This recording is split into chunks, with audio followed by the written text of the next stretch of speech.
You're thinking of selling your house early 2026 in San Antonio. Is it a buyer's market? And what does that even mean?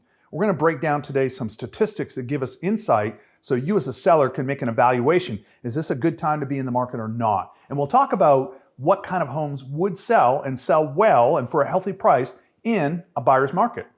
Hi, I'm Mark Stillings. I'm a local realtor and I've been doing this about 18 years, so I have a good feel for the local market. And here's what I'm seeing. There are more homes for sale than there are buyers. And some of the national data says there's about 50% too many homes for sale versus buyer. It's kind of almost the reverse of the COVID market when we had too few homes and too many buyers. It's sort of changed. As a matter of fact, I would say this is the softest year in San Antonio since probably about 2010. That was a couple of years after the mortgage meltdown. We're not as terrible as it was in 08 or 09, but 2010 was sort of a turning point year. Things were still soft. So the data shows, again, we're down about 3 or 4%. We're seeing that homes are taking about 83 days on average, according to the San Antonio Board of Realtors, to sell. That's up significantly from, say, even a year ago when we were looking at on the market times of more like 50 days. That's one way to measure it. What's another way? Because we don't want to just make decisions based off a feeling. So another way would be to look at a term we call absorption rate. And this was a statistic created by the Texas A&M Real Estate Research Center. They have a great history of developing analyses to gauge the real estate market. And what they measured was if you take the number of homes sold per month, maybe in an entire city or even down to a neighborhood, and then you take those sales and divide it into what's available. Again, you could do it citywide or even just locally in a neighborhood, and that will tell you the absorption rate. The absorption rate is a key statistic, and that's how we really effectively and accurately measure whether it's a buyer's market or a seller's market. So when COVID was here, we were having homes sell on average for less than there was 2 months of inventory. That meant if we sold all the homes that were available and we did not add any new homes, it would take 2 months to sell the inventory off the shelves, if you will. Just like a grocery store, it would have taken about 2 months to clear the shelves.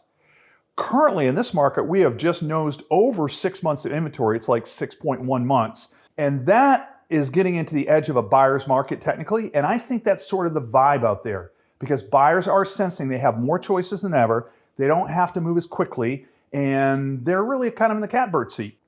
Part of the reason is if you're a buyer out and you're looking to purchase a home, you're looking at a mortgage around 6%. And that's sort of what's shrinking the buyer pool is a lot of buyers are just not getting into the game at that point. So we're going to keep an eye on things like the Federal Reserve to see if they drop interest rates and if that translates into lower mortgage rates through the US 10-year Treasury. If that falls and we get into maybe even the high fives or mid fives, I think the dynamic changes and we would see an uptick in sales in 2026. So bringing it back to you as a seller, you're going to make a decision. Do I get on the market now? And I would say if so, you need to be prepared to do two things. I'm saying the homes that are selling in this current environment are either offering more house for the same money or they're the same house as the others, but they're selling for less money.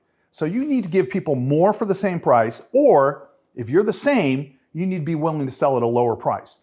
Look, if you bought probably prior to 5 years ago, you still are looking at having a lot of equity. If you bought in the last 2 or 3 years, it's going to be touch and go. So hopefully you're not in a position where you have to sell. But if you bought prior to 5 years ago, you saw roughly about a 30% appreciation in home prices in the last 5 years. Even if we give back 3 or 4%, you're still in good shape. So you'll be in a good position. But there are difficult conversations when I meet with sellers that bought their house at the peak of the market during COVID. And frankly, what we're trying to do is just get to break even. That way you can pay off your mortgage lien, pay your real estate expenses, and not owe anything. And if you can't do that, what we're seeing is a lot of sellers just choosing to sit on the sideline.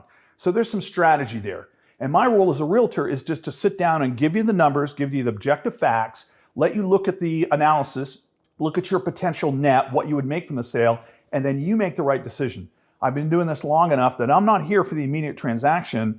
I work with clients on a lifetime basis. So if today's the day and it's the right time because you've got a promotion, you've got a job relocation, maybe you've got a growing family with a marriage, et cetera, something like that. If you have some life event that propels you to get in the market and sell your house, maybe because you're going to buy a bigger house, I'm here for you.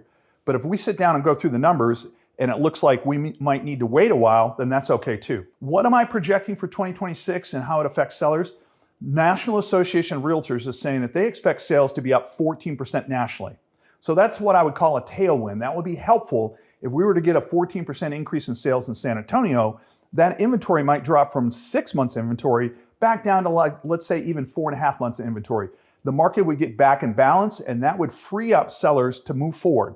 The other big thing, again, is if interest rates do drop, if we see the Fed dropping the Fed rate, and that translates into lower US Treasury interest rates to 10-year Treasury, and that creates lower mortgage costs, then I do think that's going to even increase that number even more. So I hope this real talk was good information for you. If you like it, go ahead and put market analysis in the comments if you'd like further information. Hey, and if you have some ideas about things as a seller that you'd like to learn about, go ahead and put those suggestions in the comments as well. I'd love it if you like and subscribe. And until next time, we're going to sell smart in San Antonio.